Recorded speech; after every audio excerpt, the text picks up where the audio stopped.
Hi everybody, welcome to another section in Calculus 3, function of several variables. So just a quick overview of what we studied in Calculus 3. So in the previous section we have vector value function, that's right, r of t. So the vector values function has one variable, one independent variable t, and three dependent variable x, y, and z. So one independent and three dependent variable. Right. In this section, in this chapter, we'll study about this kind of function.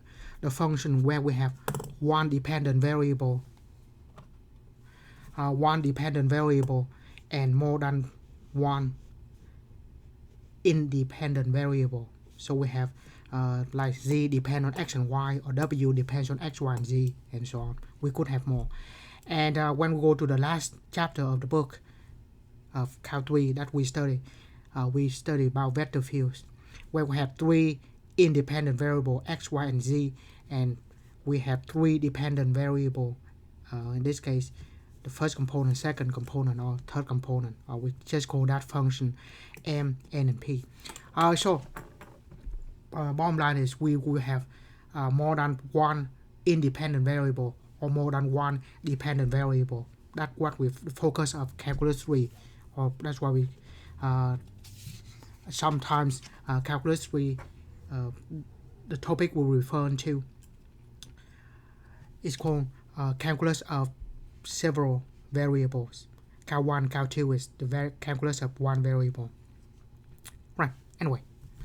So, most fundamental, of course, is the function of only two variables. So we have two independent variables, x and y, and that in R2. We not say this is R is the set of all real numbers, R2. So we can say, So x is all real numbers, y can be any real number, and then the set of all x, y, Cartesian product, we write that as R2 unit, and then that is in D, which is the domain of the function, and the domain is in R2, because there are two variables, two independent variables, so it's in R2. And then Z is a subset of real numbers, so Z just one variable, because that would be a subset of R1, or just real numbers, right? So doesn't matter how many variables, how many independent variables we have, that will be in R2 the number of independent variables. So in this case, let's just write this. The domain is in R raised to the number of independent variable.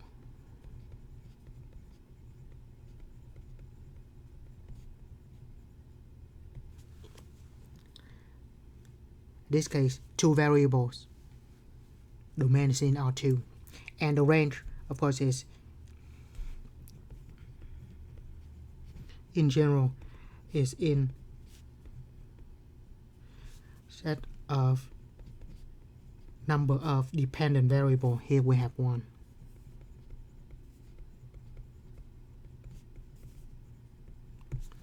Right. So if we have two variables, so that in R2 or a plane, and then the range here is one-dimensional, or just on the line of 1. And then, so first, let's find the domain of this function. So the domain of the function, square root function. Remember, we're talking about the graph, and the way we define this, the function only on real numbers. So if we want real numbers, we cannot have negative inside the square root. So whatever inside the square root have to be greater than or equal to 0 for it to be defined, for it to be real. So we just say 4 minus x squared minus y squared have to be greater than or equal to 0. Otherwise, it will be imaginary. Right, and we add x squared and y squared on both sides. We will have x squared plus y squared less than or equal to 4. And because x squared plus y squared equal to 4 is a circle, right? So just draw this real quick. X squared plus y squared equal to 4.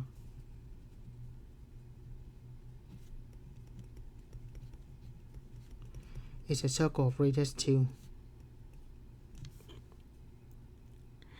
And now we have less than, meaning it is inside. So we're talking about the disk of radius 2, including the boundary center at 0, 0. So domain is this of radius 2,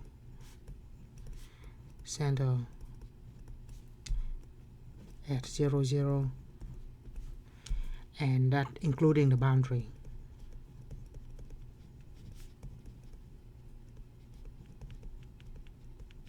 Which is the disk. Right. I didn't ask for the range, but what would be the range? First of all, the square root is going to be positive for sure.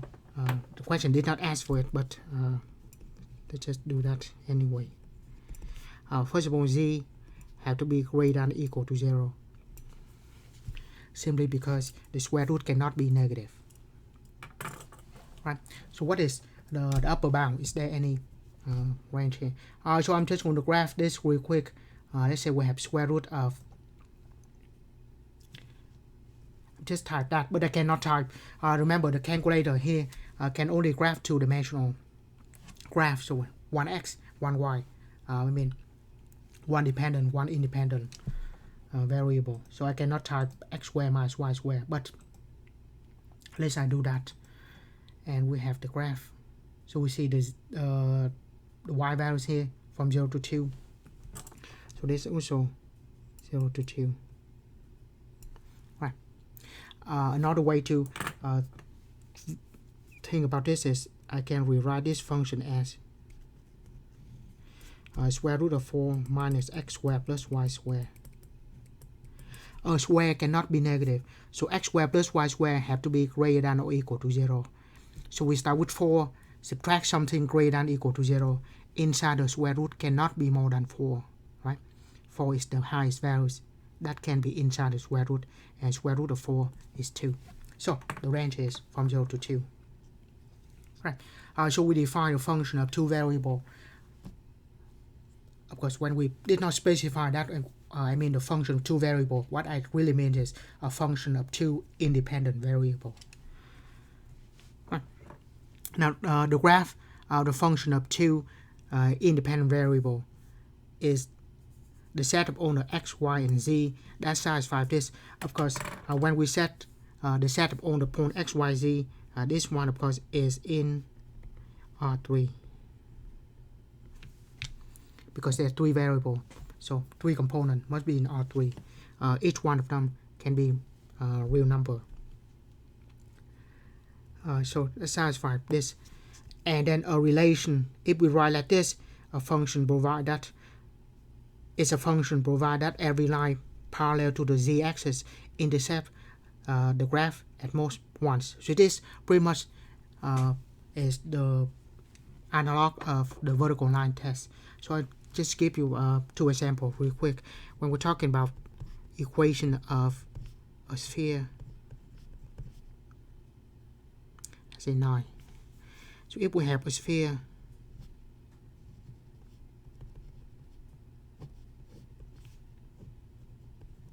the z-axis is pointing up like this.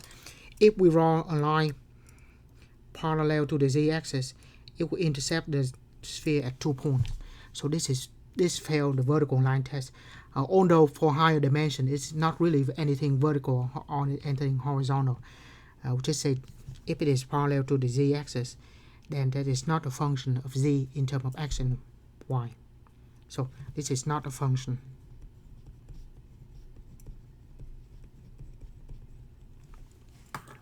If we talk about a paraboloid like z equal to x squared plus y squared,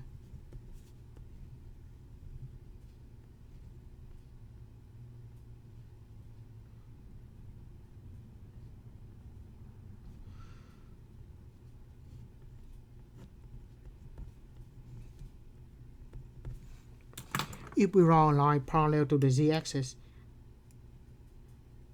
it only cuts the graph at one point. So doesn't matter how we draw the line parallel to the z-axis, it only intercepts at one point. In this case, we said z is the function of x and y.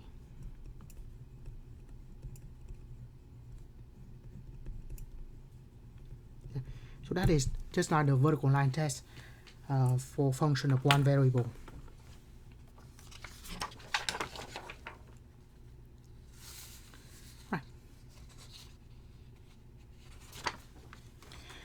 Next, let's go to this example. I'll find the domain and range and then sketch this function. Right. So when we look at this function x, we can put any number in for x. So we say x is all real numbers, y is all real numbers. So let's write this real quick.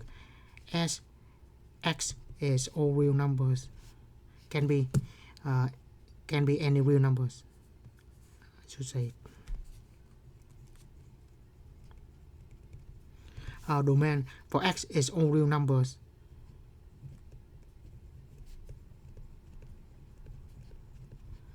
And for y can be also any real number. I will not write is, I just say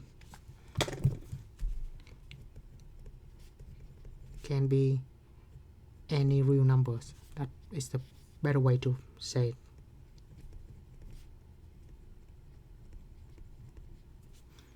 So x can be any real number.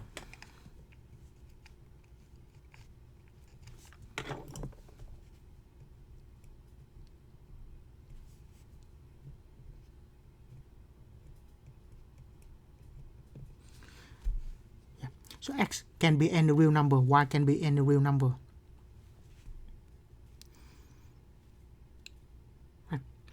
So in that case, the domain, we can say like this, or we just say is R2.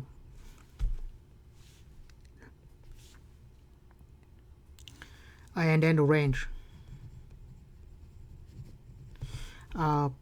If we write z equal to x plus 2y minus 4, then pretty much z can take any real numbers also. So z is also domain is all real numbers for z.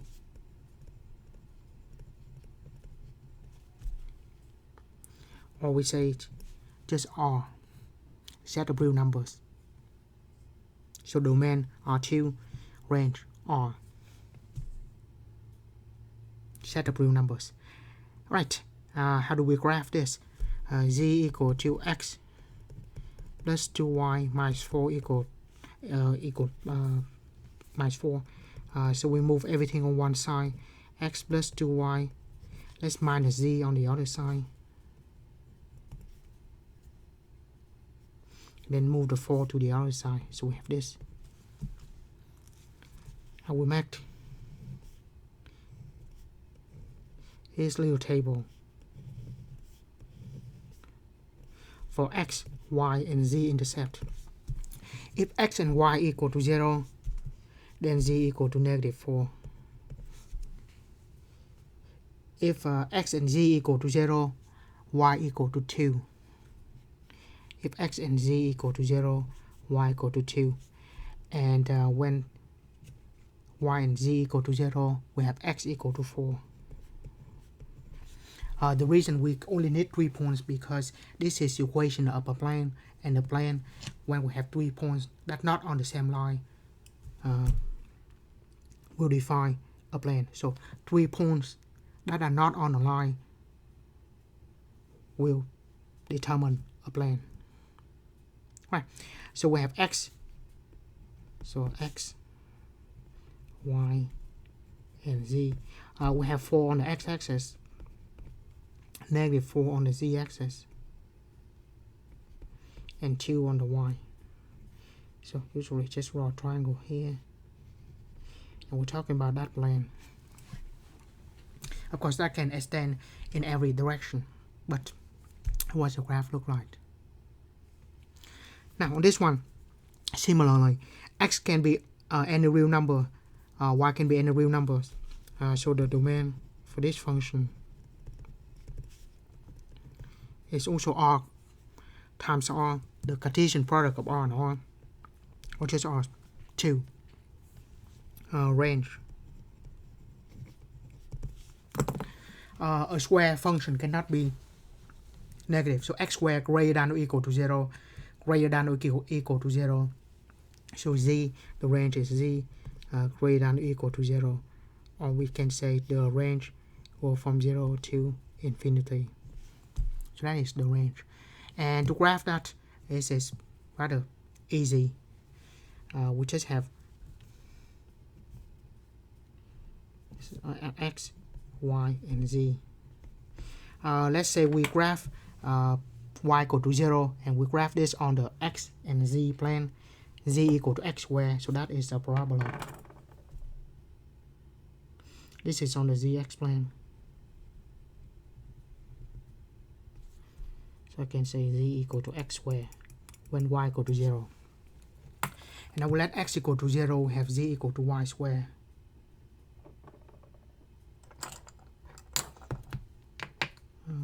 Let's use this. So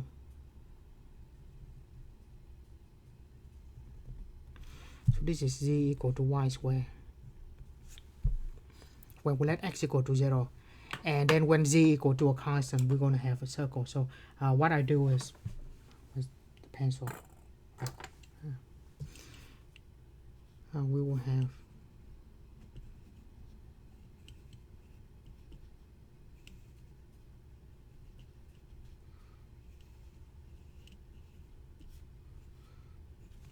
a paraboloid.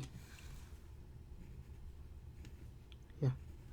If we want to graph this, that calculator will not graph it. TI-84 cannot graph a three-dimensional graph. We have to use different one like Google. So let's say we graph, we can type z equal to, yeah, actually it's right here. Right. So what we have, of course, is the paraboloid or parabolas. Okay. Right. So x in that direction, y in that direction, and z in that direction. Because we can rotate if we want to. Yeah. Yeah, kind of difficult to control this.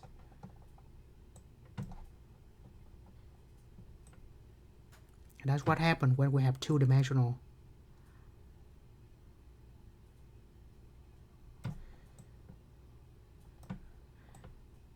We put 3 dimensions in 2, right?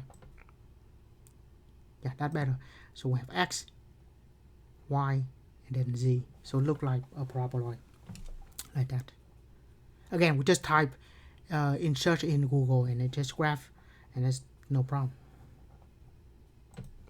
Right, that's what we have. Right. So as we see, kind of difficult to graph a three-dimensional graph. By the way, we talk about this.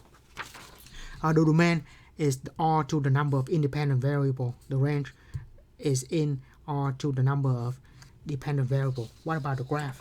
The graph, because the graph is in r to number of all variable.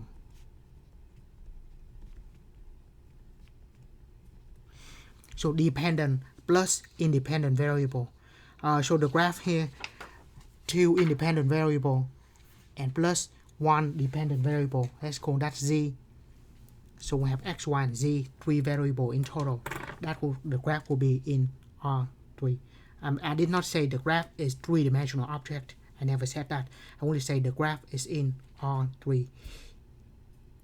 If the graph is actually a 2-dimensional object, because that is a surface. The surface is two-dimensional object. So in this particular case, we say z equal to x squared plus y squared.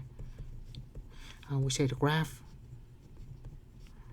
is in R3 because there are three variables, two independent and one dependent variable. But the graph itself is a two-dimensional object because it depends on two variables, right? So remember the helix. This is one-dimensional object in three-dimensional space.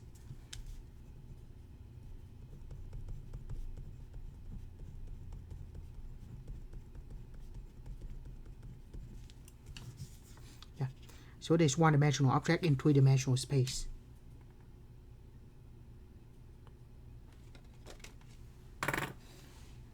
And in this case, we're not really calling t as a variable. It is, but more like we call t as the parameter. This does not contribute to the point on the graph. We don't have the t axis, right? So even though we have the t, but the t does not contribute into the point on the graph. So that's why in t here we call the parameters. Not, it is still independent variable, yes, but it's more like the parameters, so does not contribute to the point on the graph. The graph only have x, y, and z. There is no t-axis for the vector value function. Whereas here we have all the axes, one for the dependent variable z and two axes for independent variable. So that's why this is in R3. The graph is a surface, therefore the graph is a two-dimensional object. Right. Regardless, if we have anything higher than 2 dimensions, it will be very difficult to put that on a piece of paper because the paper is a two-dimensional object. You can go one direction, up and down, and one left and right. You cannot go out and in of the page. So only two-dimensional object is a plane.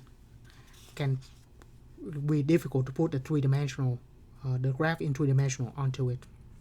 Right. Another way to do that is we call the topographic map something, or the contour map, which is graph a bunch of contour, and when we have a flat plane, then we don't have a lot of contour. So like what we write here, when we have closely spaced contour, we have rapid changes in elevation. If we don't have much in this area, in that case we have slow changes in elevation. And also we can make different color, like depends on the elevation as well. So we'll talk about that in a minute. But now the graph, the topographic map, actually motivate another way to graph function. Right. Now, level curves. A contour curve is the intersection of the surface and the horizontal z equal to a constant. So we have z equal to a constant.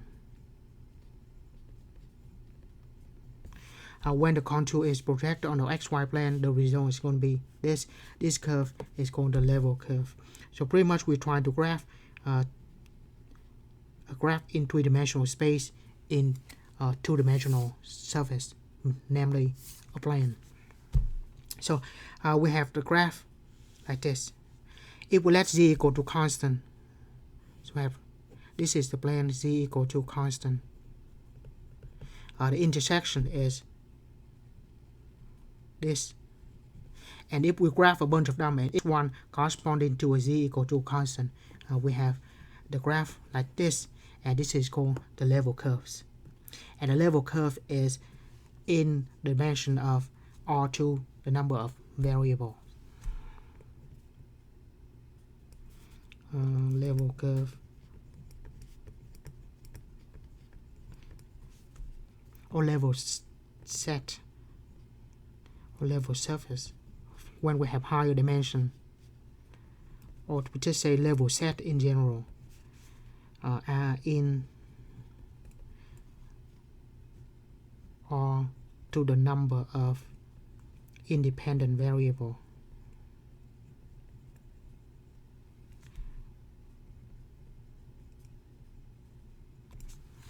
because we will set all the dependent variable equal to a constant.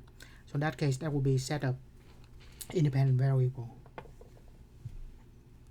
Right. So if we have, for example, z equal to fxy, and if we let this equal to a constant, make this equal to a constant, then we just have x and y, right? Z is no longer variable. So if there's only x and y, it must be in R2. Right. Let's look at the sketch. Let's find and sketch the level curves of this function. So I just choose some z equal to some constant. By the way, let's look at the range first. X and y can be any values, therefore z can be any real numbers. So in that case, I can choose any z values. Z equal to 0, we have 0 equal to y minus x squared minus 1. So y equal to x squared plus 1, which is, of course, a parabola.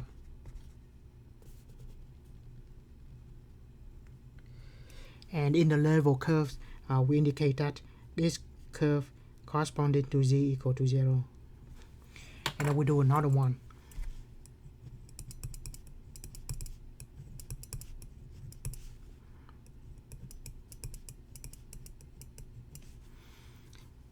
And of course, we let z equal to 1, right?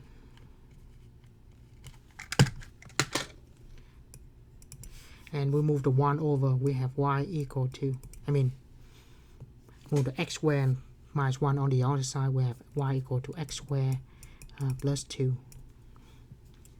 Plus 1 to the other side is 2. So just,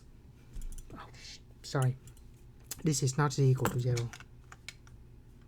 We have x squared plus 1, right? So this will be 1.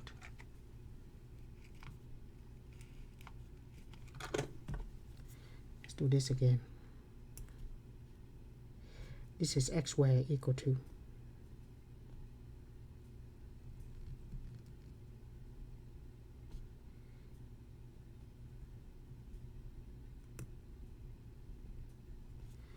so this one is z equal to 0.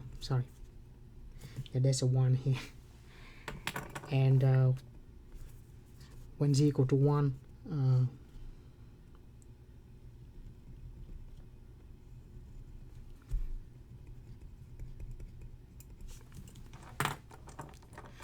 and when z equal to negative 1,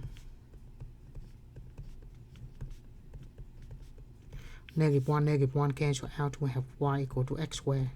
Yes, y equal to x squared, this is corresponding to z equal to negative 1. Right? Sorry about that.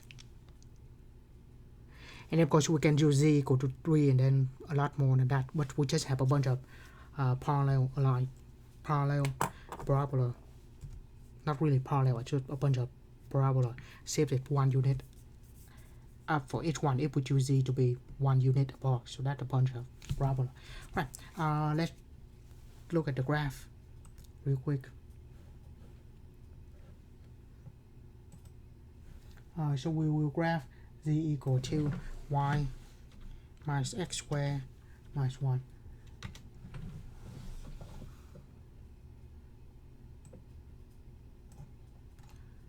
Sometimes it will be difficult to just keep the z-axis up. So we have to manipulate this a little bit so we can see. Alright, let's z. We only go from negative 1 to 1. So what's that?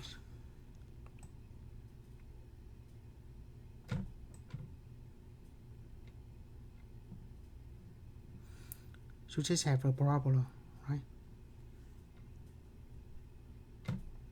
So on xy plane, it's just a parabola. This is not a cylinder because it's not really parallel to it. I will add, instead of 1, let's do 5. As you see, this is not quite a cylinder. We have a little, kind of difficult to control this. I want to turn that direction. Right, that better. So this we have the very small parabola, and then it just shifting in some direction, so it's not quite a cylinder, it is more like that. And of course when we have the z-axis, just the parabola will shift in the parabola will shift in that direction, but it's going to be like in that direction. Right, so that's what it is. Of course that's just the graph of the sketch of the level curves. I will not want to, I don't want to mention the graph in here because the graph is in R to the power of all the variables. The level curves is only in R to the number of independent variable because we let all the dependent variable equal to 0. So that is the case. Right, now I'll have z equal to e negative x squared minus y squared. First of all, when we write like this, z is exponential function. What is the exponential function look like?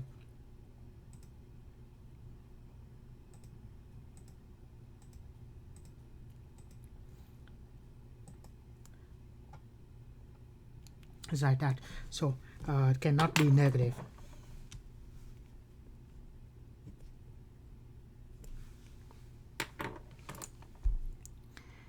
Right.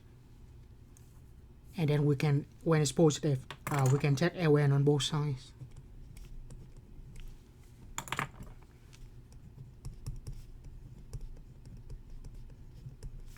Ln and e cancel out. We have ln of z equal to negative x squared, negative y squared. And then move the negative on the other side.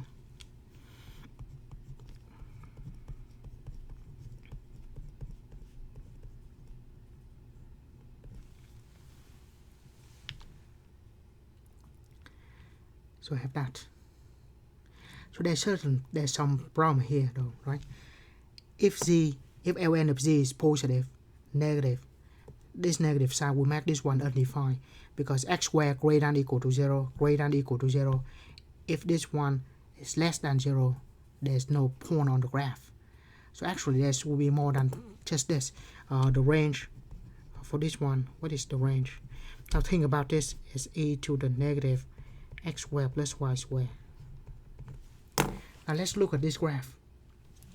X squared plus y squared, once again x squared is greater than equal to 0, y squared is greater than equal to 0. So we have something e to the negative power.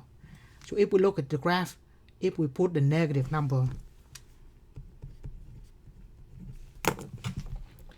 then we only have the graph on the left hand side, therefore the y values only go from 0 to 1. So not only this, we have to say the range is z, it cannot be 0, so it's greater than 0, it's not equal to, ln of 0 is undefined still, and then this can be less than or equal to 1 because if we choose x squared and y squared equal to 0, we still be able to do that. Right, so in that case, let's choose some z. Z equal to 0, x squared plus y squared equal to negative ln of 0. ln of 0, of course, if I just say that cannot be 0, sorry. 1, that's what I mean. ln of 1 is 0. And x squared plus y squared equal to 0 is only happen when x equal to 0, y equal to 0. So this is where the level set of z equal to 0. I choose now the values z equal to 0.5. X squared plus y squared equal to negative ln of 0.5. We cannot choose anything that is bigger than 1 because in that case this will be negative, and but we don't have any graph there. So negative ln of 0.5 is 0.693.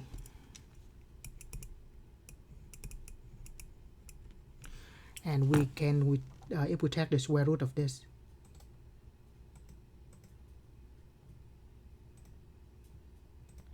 we have about 0.8 3 something. So we have a circle about 0.83 something. This is corresponding to z equal to 0.5. And then we can choose different values. For example, let's say z equal to 0.1. And we have negative ln of 0.1. So about 2.3.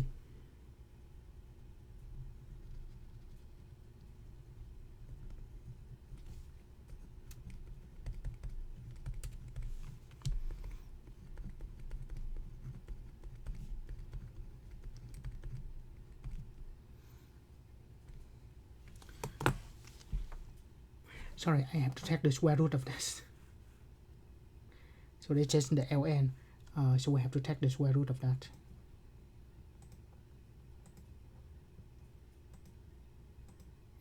.5. Sorry, this is not 0.1.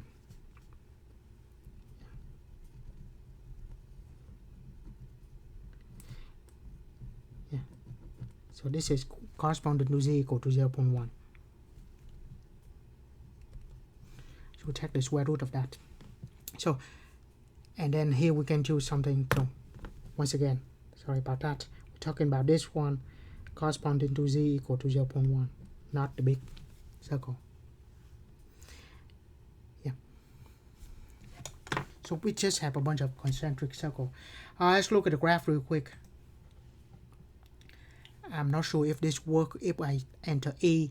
If you enter A and it doesn't work, try 2.71828.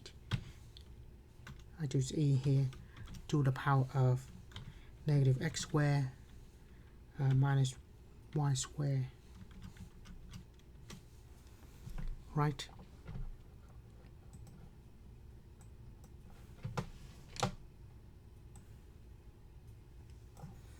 Right. So, yeah, sometimes we have to manipulate this just a little bit. If I put x from negative 2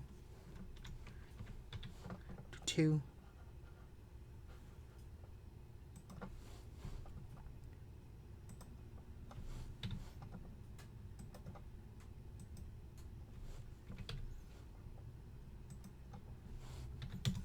so this look a little better. And to see the z-axis look like we take the values of 1, 0 to 1. Yeah, so the graph look like that. Kind of a mountain or a hill. Right. But when we look at the level curve, it will be like this, concentric circle. Right. Here's another example. Is we have this function. Again, if we graph that, it will be like this in 3D. On two-dimensional space of a paper here, and the level curve will be corresponding to that. Right. So that is function of two variable. Now we have the function more than two variable. Still the same thing. The graph will be always equal. Will be in the number of r to the own variables. So the graph is in r to the number of variable, dependent and independent variable. The level curve is r to the number of independent variable.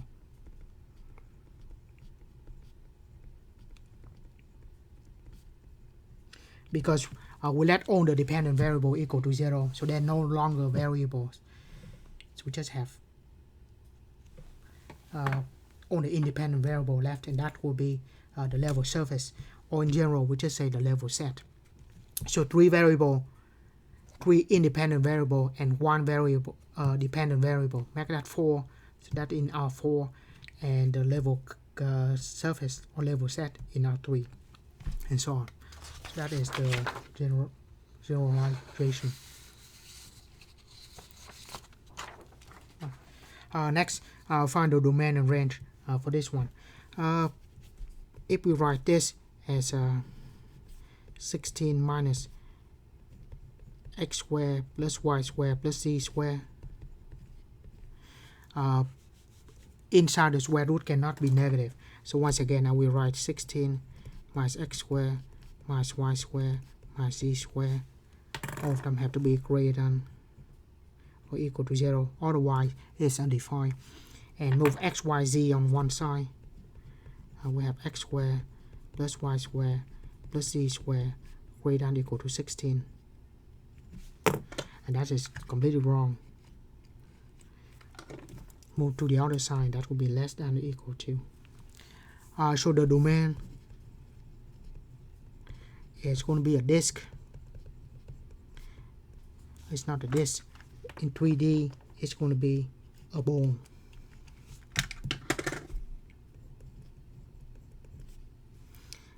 Radius equal to 4. Center is at the origin, and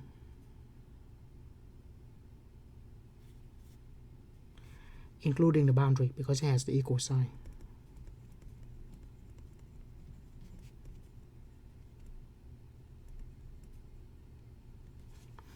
Range similar to the first example, one of the first example that we did, it would just graph square root of 16 minus x squared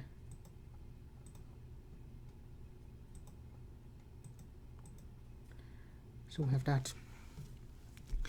So the range z from 0 to 4, or we can say it from 0 to 4 like this. Right. Remember, that's just square root cannot be negative. If there's a plus or minus, of course, it could be negative. Right, so this one, the denominator though, if we divide by 0, it will be undefined. So we have z minus y cannot equal to 0. So z not equal to y. So that is the domain.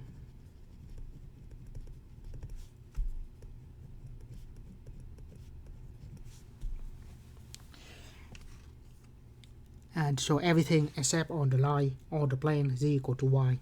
And then the range,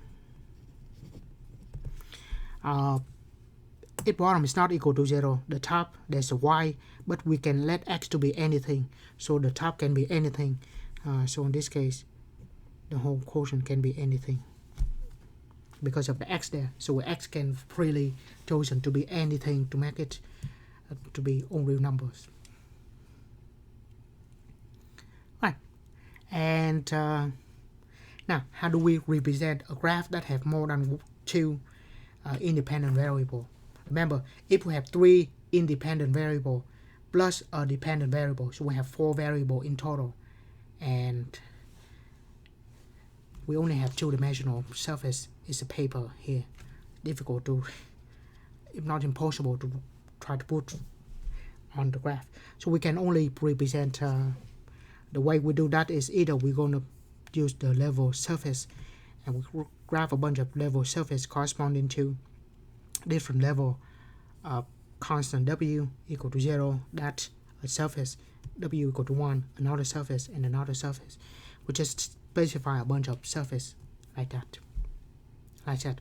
There's no other way. Actually, yeah, like there's no other way to represent the 4-dimensional, the graph in 4 dimension on 2-dimension space.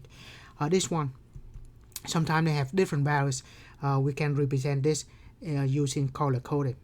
So for example, this one is show the electrical activities of the heart. So we have x, y, and z, which is the position of in the heart, and then depends on the position there is the electrical activity on it. So in that case we can use red to be any higher values and blue is the lower values, and any color in between. So we can do that. The reason we can't do that because we don't actually graph the 4th dimension in any space, because in space we cannot say that direction is the 4th dimension. Of course, we all of the direction that we point to is in three-dimensional space. So we cannot actually graph a four dimension like that. So we can say in this case, we don't graph in four dimension, but we just represent that values by a color, different color. That, of course, I said, the best we can do. But other than that, that's all I want to cover in this section. When we go to the later part of the chapter, if we have to graph, then we just the graph will be kind of just a sketch. Difficult to graph 3D onto two-dimensional surface here. Anyway, I'm going to end this section here. As always, thank you for watching.